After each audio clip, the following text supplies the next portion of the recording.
This is episode number 572 of the InnerFight podcast. Welcome back to another edition of the show, folks. Thanks to everyone who is tuning in, and thanks to everyone who tunes into any or every show that we put out. As you guys know, we've been sticking out the new podcast that we're working on, the Run Strong podcast with Tom and Rob on a Sunday, so a slight change up there for the next few weeks. Really hope you guys are enjoying that. Please do let us have your feedback on it. We'd love to hear what you think about that show. Shout out, as always, to our show sponsors, Smith Street Paleo. Go on, hop over to the website, www.smithstreetpaleo.com. Get involved over there, or drop them an email, hello@smithstreetpaleo.com. They'd absolutely love to hear from you. In today's show, I connect via Skype. We had a couple of technical issues, but we've stitched this show back together, and it all seems to run quite smoothly. If it does jump a little bit, please do excuse me, but we connect via Skype with a super interesting guy from the US, a guy by the name of Chris Duffin. He was born and grew up homeless in the Pacific Northwest wilderness. He was raised in an abusive and chaotic household where his childhood was comprised of incredibly skinning rattlesnakes. That is all I'm going to share with you to start.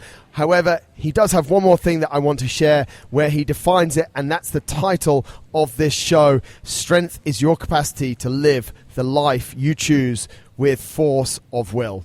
Ladies and gentlemen, this is Chris Duffin. Enjoy the show. Back with another show, and today I have the man termed the mad scientist of strength, Chris Duffin. Welcome to the show.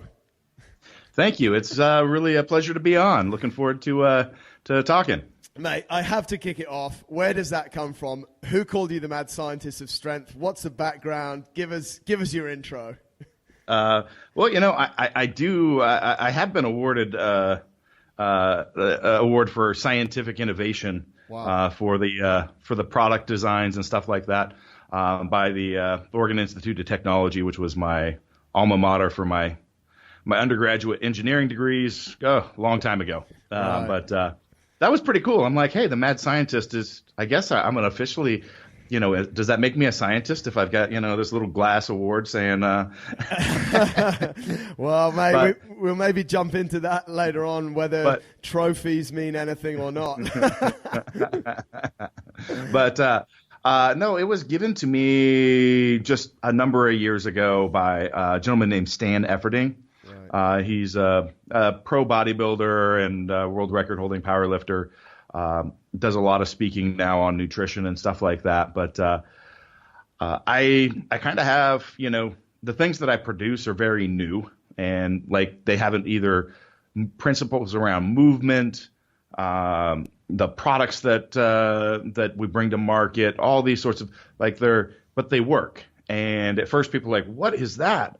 And then people start using it or doing it, and they're like, wow, that really does work. And for that, Stan just I came down. I was fixing his shoulders and working with at the time Eric Spoto, who was recovering from surgery for setting and was working on setting the bench press world record. I think it was 722 pounds. Wow. And so I was working through his post surgery issues.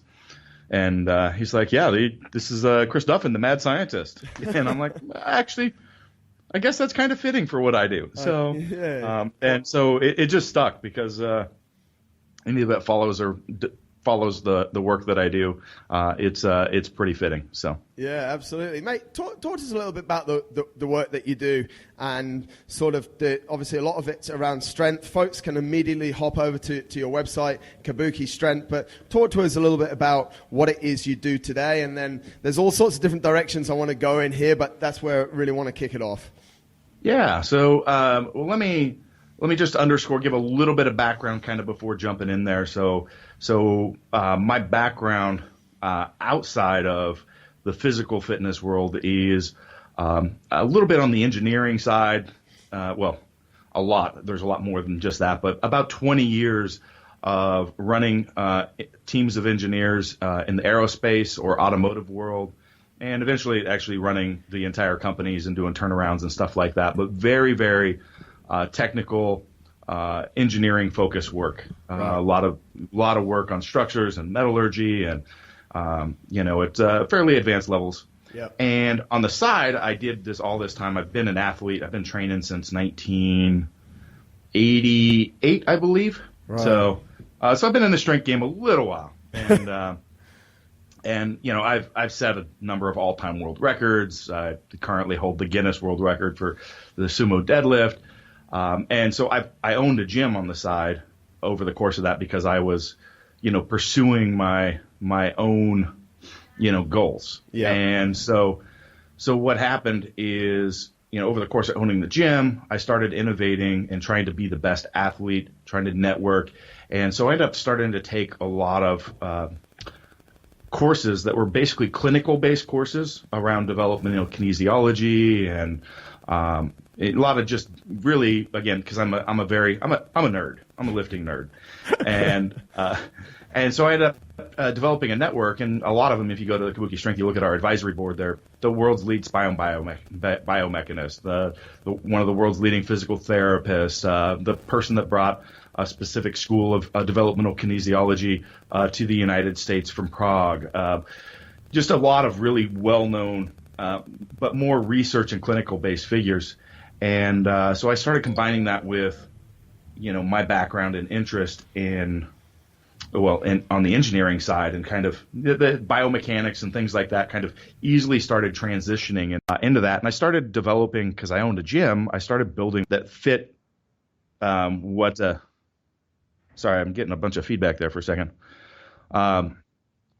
So I started building and refining equipment because I didn't feel anything was adequate enough. So today, where we're at now is Kabuki Strength is an education company and an equipment company. So we're very unique. We have principles around what we believe in as far as movement and loading.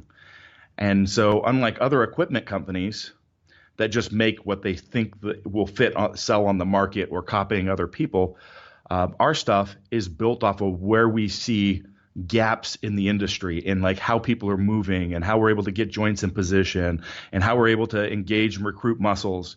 And so we create products that are incredibly unique, but hugely, hugely useful. So, my background's powerlifting. Everybody's like, when I first started the company, it's a powerlifting company. Well, in a matter of a few years, we're like the Major League Baseball right now. They're in the playoffs. 8 of the 10 teams, we work with them on education and equipment. 8 of the 10 teams. We're in the NFL. The team that just won the last year's Stanley Cup in hockey. We supply them equipment. We're in the NBA. We've got a Tour de France team using our stuff. We have ultra marathoners. We do Olympian shot put and discus throwers, runners. Like we're everywhere in just a matter of a few years because the stuff that we make, nobody's ever seen it before. So fundamentally, it's all about building stuff that accommodates the individuality of the lifter. So what are your mobility restrictions? What are your individual leverages? And then how, within that, can we actually preserve positioning, get those joints in better position, and not have the negative stressors happening just be focused on getting stronger while we're in great positions, while we've got good engagement, while we've got, so we're not, some examples. One of the bars I have is called the Transformer bar. You look at it and it looks like a safety squat bar, except ours is freed in movement. And so we can move the weight away from center line or rotate it anywhere. So there's a large scope of axis of where we can put that load at. And a lot of people don't understand when I first released it, why are we doing that? And it's like, if they're like, it's a fancy safety squat bar. I'm like, no, this is the only bar in the world where we can actually change where the loading is about the hip joint. And so the easy way to explain that is a lot of times if somebody's got, spinal flexion at the bottom of a butt wink at the bottom of a squat, one of the ways we teach people to clean that up is, we'll have them do a goblet squat, put a kettlebell in their hands and have them do a goblet squat. They get better core activation because the weight's loaded to the front. And what a lot of people don't realize is we've actually changed the squat. We've actually changed their spinal mechanics. So the load always stays over the midfoot. So if we moved the load to the front, what we've actually done is allowed for spinal uprighting behind the weight, right? And then we've automatically engaged like all this time that you would have to teach on how to stabilize the core and stabilize spinal position. Those things are automatically going to come on. But with a goblet squat, you can't really load it beyond, try goblet squatting 10 reps with over a 70-pound dumbbell. It's a front delt and bicep exercise, right? So now we can actually load these things. And so now we've got 48 different positions where we can mimic front squats, goblet squats farther away, just so on, basically, and fine tune it for the individual lifter. And so like I mentioned all the Major League Baseball, these are athletes, a lot of them, with their torso and limb lengths and lower limb lengths, they're not built to squat very well. I mean, people love getting online and bashing some of these professional athletes. Like, look at how horrible the form. Like, they're not built to be able to hit depth on a squat, like without compromising their body. But now we can change that. Or we can take a bunch of undertrained people or people that don't have training experience, like from the Dominican Republic, and bring them to the U.S., have them get stronger, they excel well, but you've got a whole bunch of these athletes that have zero gym experience, and it's really hard to coach that. But now you can take that out of there. So anyway, that's like one of the ways. So it's basically we have a lot of products that improve biomechanics. They allow you to get stronger and more resilient, but they also, at the same time, reduce the risk of injury. So it's really, really cool stuff. And then we do a lot of soft tissue tools and education, and then education as a whole as a company. So that's where we're at today. So, I mean, mate, for everything you've spoken about, we've been on for 5 or 10 minutes so far. Everything you've spoken about is around strength. Your voice is strong. We're talking about strength. We're talking about strong humans. And I want to jump actually to your book, because that's something that I noticed on the back of it. And you've almost defined strength. Strength is your capacity to live the life you choose with force of will. Talk to us a little bit about that definition of strength and what actually strength is, and maybe how it applies outside of physically, because we're in a world at the moment where we talk a lot about emotional strength. We talk a lot about mental strength as well. So give us your sort of take on strength, because I'm super interested to hear about that. Yeah. So thanks, because that is everything that I do and out there right now is all about physical strength. And that's literally why I wrote the book, because that's just one aspect. And to be a well-rounded person, it's probably, well, I think physical culture is an important piece to have in your life, regardless. But there's much more important pieces that are going to affect your life. And that's really around mental and emotional or even spiritual strength. And so fundamentally, if we get to strength is built through adaptation to stress. So it is our ability to be resilient to change and stress, and to use that to actually grow and become stronger and better versions of ourselves. And with making sure that we've got, the proper amount of rest and recovery on there, right? If you go full bore, 18 hours a day, CrossFitting for 10 hours a session, you're going to die, So it's all a balance there. But you also, what happens when we stop training? Yeah. We atrophy. And people don't I don't think people really think about that for their normal life, for their mental and emotional aspects of life. We're trained to be consumers of information and to seek comfort. Right. Like, we're trying to fill all this stuff so that when we found that comfort, that never-ending vacation, that paradise, we finally made it. Yeah. And I say, well, that's when you started dying, because that is the process of atrophy now. Because you have to have those challenges, that stress, to be able to continue to grow, to adapt, to develop that resilience, and to continue to drive to become that stronger, better version of yourself. So you have to have those. So I truly believe that people, if you reach that point of that comfort, of success, that you have to actually go out and seek those challenges again. Yeah. And to actually, I call it the practice of living in fear, basically. Like, you've got to have something that kind of scares you in your life. Like, because if it doesn't scare you, then there's really no value in it. Like, and by scare you, I mean, like, it could be as simple as, like, hey, when you're in your early 20s and you're out with your friends and you see this girl that, well, later becomes your wife or something, or the opposite way around, whatever. But there's this point of like, I want to go talk to him, but you've got this, stirring in the pit of your stomach, and that continue, because you're scared, but it's that's the growth process. It's the getting this opportunity in your work life, this big challenging project that they throw out, and you're like, fuck, I don't know if I can pull that off, right? Or God, I really don't know if I should be going back to school. Like, I got this job, it pays good, I just get through Monday, Friday, I can chill with my friends on the weekend. Those are the things when you get that stirring, that little bit of fear and anxiety, like that is actually your path to say, oh, that's the direction I need to go. Yeah. That is your practice. That's just like getting in the gym and training. Yeah. And it is the same thing. And if you don't do it, you could have been, an amazing talent, a hero, let's say, 20 years ago, 30 years ago, but then something happens and you've lived this life of luxury and you're not there, and something happens right around you. Maybe a house burning down or whatever it is, and you've got that same, you were a hero 20 years ago, and now you've got that same role popping up in front of you, and you're scared and you don't do it and you don't pull it off. Why? You got weak. You got soft. Yeah. You got soft.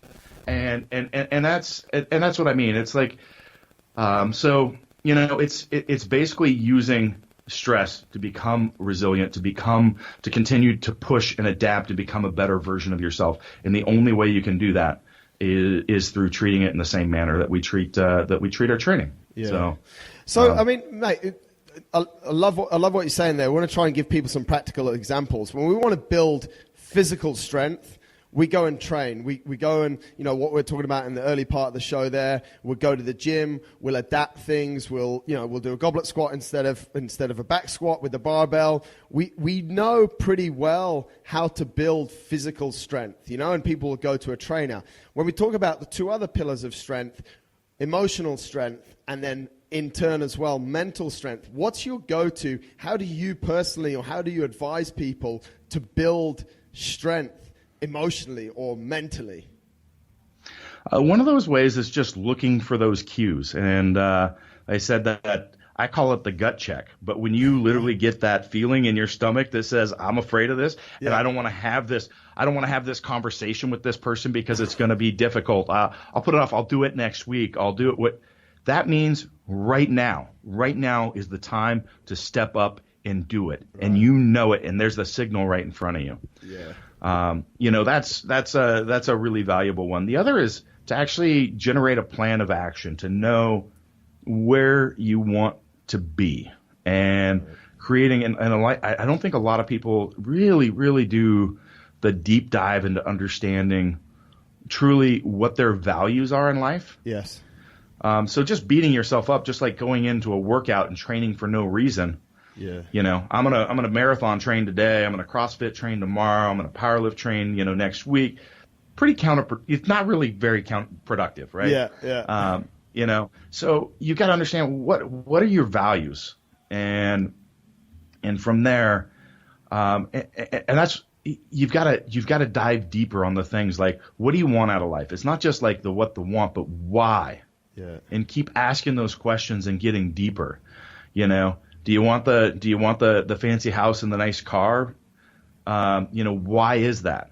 Yeah. Maybe it's a need for security, or there's a whole lot of different reasons that these physical things that are our goals that we chase, or that we desire, these things that we desire, there's underlying reasons of why we want those, and we need to understand that, because if you don't, you could be chasing the whole wrong path. So I like to use the fancy house and car, analogy, because there's so many people that play to that in the motivation world right now. And there's nothing wrong. There's nothing wrong with that. But understand why, right? Yeah. Because if it's to have security, and you don't because what I mean by security is, if I've done well enough in life, and I own those things, that's a signal to me that I've done well and I've created security for myself and my family. Yeah. Okay. But if I don't understand that, I may over leverage myself because my goal is the fancy house and car. And now I have those things. And what have I done? I've created extreme insecurity. I don't know how I'm going to make the next month, 6 months down the road. Yeah. You know, I'm doing work that I don't want to do because I have to make it. Like, you could completely be working against what your values are, what you really, really want, how you want to live. Yeah. And so a lot of people jump to goals, and I'm like, you've got to establish values. Then you establish goals from there that can help you realize a life of that. And then the next step is like executing those. And, you know, I think, let me give a, well, probably longer than 90 seconds, like a dissertation. So on the book, but, it's, there's two pieces of the book. It's a good time to talk about it because I have some reason to speak these things. Yeah. These are very, very deep seated for me. And so the book it really is a self-help and guidance book, but it's written as an autobiography to tell the stories, to articulate the themes in every chapter, and then to pull all that together. So, the short version is, I grew up homeless, and we're talking homeless, living in the mountains, killing animals, fishing.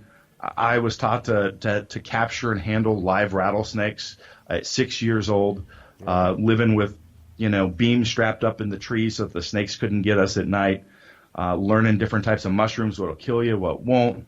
I dealt with, constant, drug and alcohol abuse around me, murderers, a serial killer, human trafficking, like all of this over the course of my childhood. Right. Okay. And, so we're talking like pretty extreme stuff. Yeah, and it's not the poor that we see today where you've still got a gaming console and a smartphone. Like this is, this is a family of 7 living off of $5,000 a year. Wow. The clothes from secondhand store that last you for years, and your feet are sticking out the side of the shoes, and people are laughing at you, at school, like filling up jugs of water down in the stream and setting them on a rock, in the sun so they can heat up so you can dump over your head so you can take a shower type of poor. Yeah. Okay. And so I went through that. And there's a lot of stories about that, but there's a lot of it instantly, like a lot of introspection, another thing. And like I said, every chapter is a theme. I ended up after high school, I performed really well. So I was valedictorian, state level athlete, all that sort of stuff. Got myself a full ride academic scholarship, pursued a dual engineering degree. 2 years in, things got even worse at home. I ended up taking custody of my 3 younger sisters and raising them over the course of finishing my engineering degrees. And I worked full time while I was doing that as well, because I got no fallback plan. Wow. While I worked on get my MBA, while I was continuing to advance my career, and I got them through their teenage years and off, and with some guidance, and started in their lives. Over the course of that, so that's the first half of the book is really about that's the eagle, which is got 2 eagles, one's on my belly, one on my back, and they're both shackled and they're tied down to my ankle. And I got that done at 20 years old, 19, 20 years old. I was out of high school, and I'm like, what they said to me was, I can fly to whatever heights I want in this world. Yeah. I can accomplish anything that I believe that I can. The only thing holding me back at the end of the day is myself. Right. Okay. And so the first half of the book is a lot about like how to realize your strengths and how to put that to place. The second half of the book starts a little bit later. So I had a really successful corporate career. I started at, engineering manager, and quickly kind of grew through the ranks until I was at the executive level, and basically I was hired to come in and do turnarounds on companies, get them prepped for sale, save them from bankruptcy, grow them from like a regional to a national or international presence. And I did that for about 20 years. And at that point, I was doing another evaluation of my life, and Oh yeah, I did a bunch of lifting in there too, some all-time world records and stuff like that.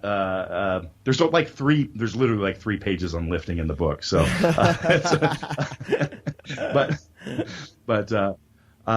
so the second half of the book is the dragon, and I've got this had this done just before I was 40 years old, and it's an Ouroboros. So it's a dragon that's eating its own tail, or a snake eating its own tail. In my tattoo, it's a dragon. It covers my entire upper body across my chest and shoulders and back. And it's the purposeful reinvention of oneself. It's the continual renewal of life. Wow. It's the eating the old and becoming the new. And so the second half of the book is more purpose driven.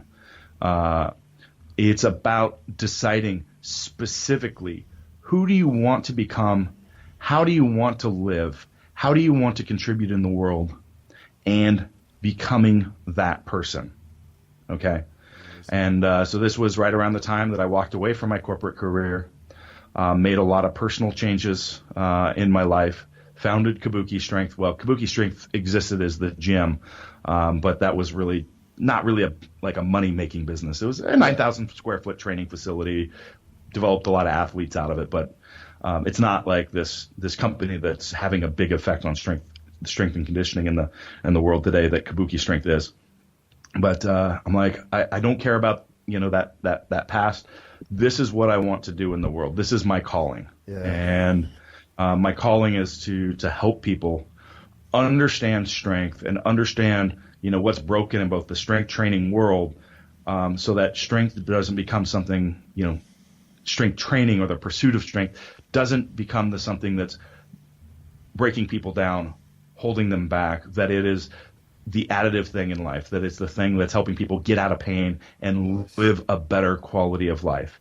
And so that's our purpose and our vision, and our employees are just like, everybody's come here as, because of that. And it's just become just this incredible thing because, it's not no mission written on a wall. Like, this is what we live. And if it doesn't fit that, it's not part of what we do. And so it's a very unique organization. And sorry, I'm getting into the company, but no, it's cool. It really is. Like, the company is basically that where I want to be. And for me, I've got 3 children.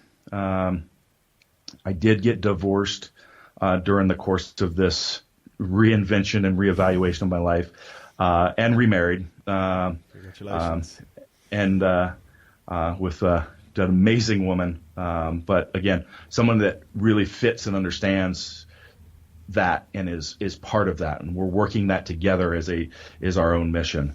And for me is the, showing through my actions to my children that they can create the world around themselves, that they can create, what they want and leave their mark. And so for me is the last half of the book is about, finding that and leaving your legacy and living like my life. I'm not rich. I don't need to be rich. But I am doing and living everything that I want to do. Amazing. Like I build, custom off-roading vehicles from the ground up with, wild engineering stuff that I do that you can't buy anywhere.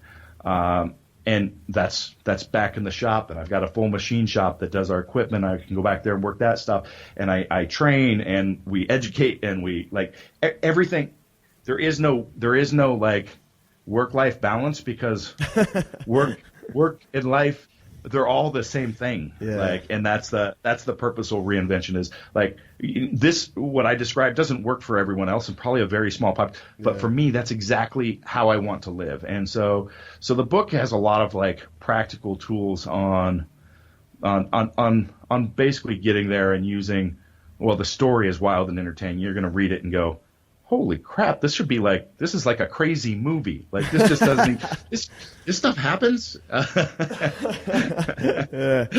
you had a chance to break into it yet? I haven't, mate. What I'm actually going to do, because I'm not good at reading stuff, but I'm slower at reading, but I audiobook a lot of stuff. So okay, yeah, the audio book's out, yeah. and actually, if you go to my homepage. I only have a couple things on there, links to my different companies. So Kabuki Strength is one. I'm starting a footwear company and co-founded a supplement company as well.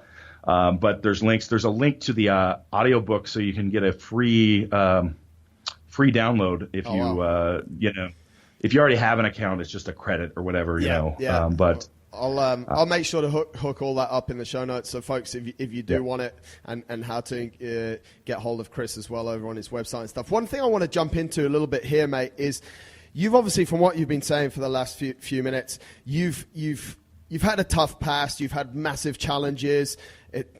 Wow. When I was listening to that, I was like, wow, it's almost unimaginable. But you've let go or you've used the past. It's literally just a story. Like for me, I use the story to articulate a message to show you how far you can move the dial. But when I tell you the story, I'm not telling you the story of me. Yeah. The story of me is like what I am and who I am today by what I'm doing. Right. But the story, does that make sense? I mean, it's just like because those are things that happen to me, and your circumstances, your environment, all those things are going to affect you at some level, but they're not you. Yeah. The only thing who you are and what you are is how you react to those things, your actions, your responses. Like you can't control that a car came out of nowhere, on a Thursday afternoon and broke your leg. Yeah. Yeah. But you can't. But what you did from that, right? But so many. And I want to say that because so many people. I'm sorry, I'm interrupting you. But I'll just say this one point. Like so many people, you ask them who they are, and they tell you this story. Like, and especially as a trainer, like, oh, I'm the guy with the bad back, and I'm going to be in pain forever, and I just want to do this and kind of work through. I'm like, you're not the guy with a back. Like that is not who you are. Yeah. But if you say that and believe it. You become it. It is. Yeah. Yeah. You become it. Yeah. Right. And so just like trying to get people to separate those things is interesting. So but that's what I'm passionate about. So that's what I wanted, because a lot of people like you have let go of that and are achieving things. But we see a lot of people that they're somehow holding on to these things, and like you said, they're convincing themselves that it's an excuse. So I want to see. I'm the guy with alcoholic parents. Yeah. I'm the guy, it just the list goes on, and that becomes people's story and reality. Yeah. So how do people let go and detach themselves from what happened in the past so that they can live on their terms like you're living, and as we know today, live the very best life? Like how do people do it? I mean, that's $1 million question. I already answered that. That's the first half of the book too. Yeah. But it really, I mean, it really is coming to terms with understanding that you are only responsible for what you have control over, and that is what defines you. Yeah. You're defined by your actions and responses, not by your environment, circumstances, or things that happen to you. Amazing. I'm not going to say that, if something terrible happened to you, it's not going to affect you at some level, but like turn that around. And that is how we use your first question. It's like, how do we use strength, to become stronger emotionally and mentally? This is how you can use that just as in training. I just got hit by a big load. I lifted it. And what happened? I got stronger and more resilient, and I overcome it. And now I can handle more. Yeah. Yeah. I'm more resilient. I'm better than I was before. Turn these things around into, challenge. That's the whole point. Like challenges and stress and troubles in life, they're not necessarily bad. These you actually need those. And that's why I said if you don't have them, seek it out and find it. Go and get it. Yeah. Yeah. Very cool. Mate, one thing I'm interested to get your thoughts on, Chris, is we're seeing in the world at the moment, we're almost seeing a massive divide. We're seeing a lot of people that are making excuses, the world's getting fatter, obesity stats, and then just just this week, we see Kipchoge run a sub 2-hour marathon. We see in Hawaii the Ironman world record broken. Then on the next day, we see the female marathon world record broken. They're just a few because they're hot topics. I think there was also a marathon with a woman pushing her 3 children, 4, 6, and 1. Yeah, that was it's like, at a 7-minute a mile pace. I'm like, it's nuts.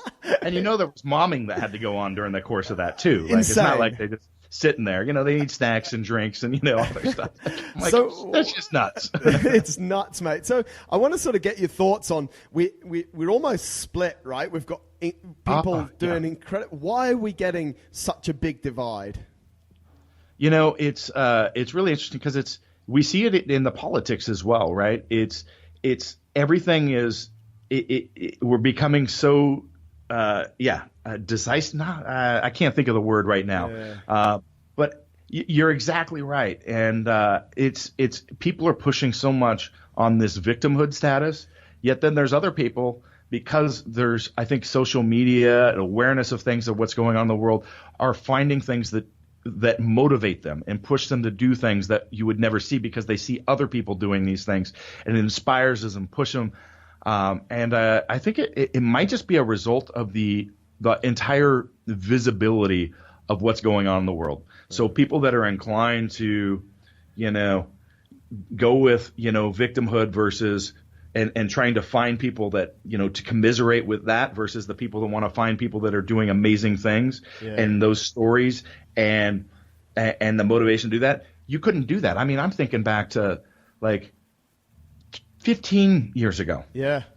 Like not even that, like before, Facebook and Instagram and stuff like that. Like I thought I was the big dog. And now like I look at the numbers, you pop on anywhere and it's like, God, I would have been like a nobody. But I thought, it's just like, but maybe I would have been so much better if I'd known people were actually capable, because I didn't see it when I went to regionals. I didn't see it when I went to national, you didn't see these outliers all across the world or be able to hear these stories about things, because all you got fed was just like, maybe in what's, some news media, which again is just like snippets of what, they're finding interesting, and not like you can actually seek and find those stories, that inspiration, the motivation, and the information, how to achieve it. I used to beat myself up because I'm pretty broken. I'm, turning 43 in a little while. I've been training for over 30 years, and we teach people how not to get hurt these days, and a lot of information on biomechanics and proper movement under load, and that's why we work with all these sports teams. And there was a while there where I beat myself up because I was like, mentally beat myself up. I'm like, God, if only I'd found a mentor when I was younger, or did the research, or and then I would like, there's a few years, like 5 years ago, I'm like, wait a minute. There was no one to learn from. No. The information wasn't there. That's why I have this company that does this, because it didn't exist. Yeah. And so there's also so much more information at hand to reach. But again, there's also a whole lot of other people to commiserate with. Yeah. And so it's wherever you're at in that mental paradigm, where you're going to go, you have people to support you either direction, or inspire to go further. Yeah. And that's what we're seeing. That's my take on the fly. Where do you think it's gonna? It's super interesting, 'cause I often say that to people. Like when we started playing around with CrossFit in like 2003, 2004, there wasn't Facebook, there wasn't Instagram. YouTube was around, but like you couldn't watch a YouTube video because dial-up just took so long to get it, and it was just like trial and error. But we've come so far in the last sort of 15 years. Where do you think we're going to get to? I don't know. Do you have any thoughts, like 10 years down the road, what that ecosystem's actually going to look like?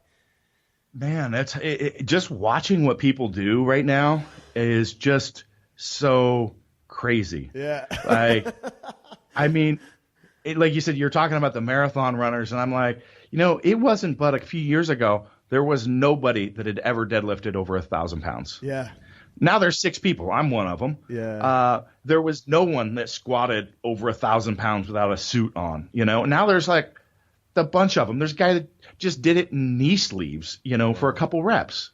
Like, it's just like that was incomprehensible 10 years ago. Yeah. And now there's multiple people doing it, right? Yeah. And so it's really hard to project and see like where things are going. Obviously, at some point we've got to we see where potential, human potential falls. But we continue to advance in recovery science and understanding of how the body operates and the mechanisms, and I have no idea where it's going to end up. But it's fun to watch. That's all I can say. Yeah, it is. It's incredible, mate. I want to talk before we sort of close out. You've got you're talking there about the world records, and we've alluded to them along the way. But you've got a future goal to set a world record. And do you want to talk to us a little bit about that? The motivation behind that? Is there timelines on it? What is it? Because I think it's pretty awesome. Yeah. So I currently hold the Guinness World Record for the sumo deadlift. I'm the only person that's ever sumo deadlifted over 1,000 pounds. Right. There's 5 other guys that have all deadlifted over 1,000 pounds. They've done it with a conventional stance, which counter to common belief in those really high weights is obviously a little bit easier because more people are doing it. Yeah. But they're all also like between 380 to 440 pounds. I did mine about 260 pounds. Wow. So I'm lighter by about 140 plus pounds. Wow. Or for kilos, roughly 70 kilos. 70 kilos lighter. Wow. Lighter than anybody else that's done it. And I'm actually the only person that's ever done it for reps. So I did it for almost 3 repetitions. No one's ever done 1,000 pounds. Conventional, sumo, Wow. nothing for reps. Wow. And my goal is to now squat 1,000 pounds with nothing more than a belt and knee wraps. Wow. And like I said, other people have done that. It's not many. It's a handful, just like the deadlift. But there's no one that's even close to having done both. Right. Because the body mechanics that make a great deadlifter don't make you a great squatter per se. You're up there. Some of these guys are 800-900 pound deadlifters that are squatting over 1,000, but they're at their limits. They're not really progressing. Yeah. And any of those deadlifters that are that big, it's the strong men. They're not built to be doing Yeah. They're 7 foot tall, right? Yeah. Not exactly built to do that. So I want to be the first person in history that's done both 1,000-pound deadlift and 1,000-pound squat. Wow. And and that's my goal. And individually, that'll also make me both the lightest person that's ever done each one individually, and the oldest that's ever done each one individually. Wow. I hold that for the deadlift right now too. Don't really advertise that, but I'm old, ish for what I do anyway, right? So when do you plan to do this 1,000-pound squat? Is there a timeline? March. Wow. So there's a big equipment show. It's the URSA show. It's the biggest equipment show in the world. I've got some new equipment that I'm going to be showing off at this show. It's our first time there, and it's a great opportunity because there'll be a giant crowd, and obviously some business sense there maybe to get draw to this. I'm a businnesman too. You are a businessman. Like, if I'm going to do this, like why would I do it at something that doesn't or I could do it there and get loads of PR. all these people, all these potential buyers, because they're all like, it's a commercial gym buying environment, and I'm like, well, why wouldn't I do it there? Amazing, mate. We'll definitely be keeping an eye on you, and I want to direct people over to your website, which is chrisduffin.com. It'll be in the show notes. And also, if people are looking for Chris on Instagram, it's mad_scientist_Duffin. Super cool stuff over there. And definitely, I'll put a link in the show notes to your book, because I think that's super interesting. It's a bestseller. It was just launched in June, folks. So go and check it out, The Eagle and the Dragon. Yeah, read the reviews. It's been pretty life-changing for a lot. I've got so many messages from people that have taken complete shifts in their life saying this is, what they needed. And so that's what I was hoping to do. Awesome. On the Instagram, I'd encourage people to check out Kabuki_virtual coaching. Yep. That's where we put up daily. We put up free educational content. Cool. I throw it up on my LinkedIn account as well. Okay. So LinkedIn, anybody that's on there. I don't really do anything on Facebook, so sorry. Cool. I gave up on that a while ago. I will stick all those links yeah. in the show notes. Everyone has everything that Chris mentioned there. Chris, before we round out, listen, I just want to appreciate you and thank you. And I always finish with this question, which I know you've offered up a lot of advice through the last sort of 40 minutes. But if someone said to you, Chris, you've got one piece of advice to leave this world with, what would that one piece of advice be? Know your why. So, with anything that you're doing or chasing in your life, understand why. And it's so easy to get off track. People take a job because they want to provide better for their family, but then they get so wrapped up that they, aren't spending time or engaging with their kids, or it goes on endless and endless. Why? Understand why you're doing things. Yeah. So you can respond appropriately. Absolutely incredible, mate. I have loved every minute of the last hour or so. We had a few technical issues there at the start, but I'm so happy we got to speak, and I'm so appreciative you've chosen to take that time to share your story with our listeners, mate. Absolutely, really motivational. It's been a pleasure being on and talking with you, man. Great questions. Thank you so much, Chris.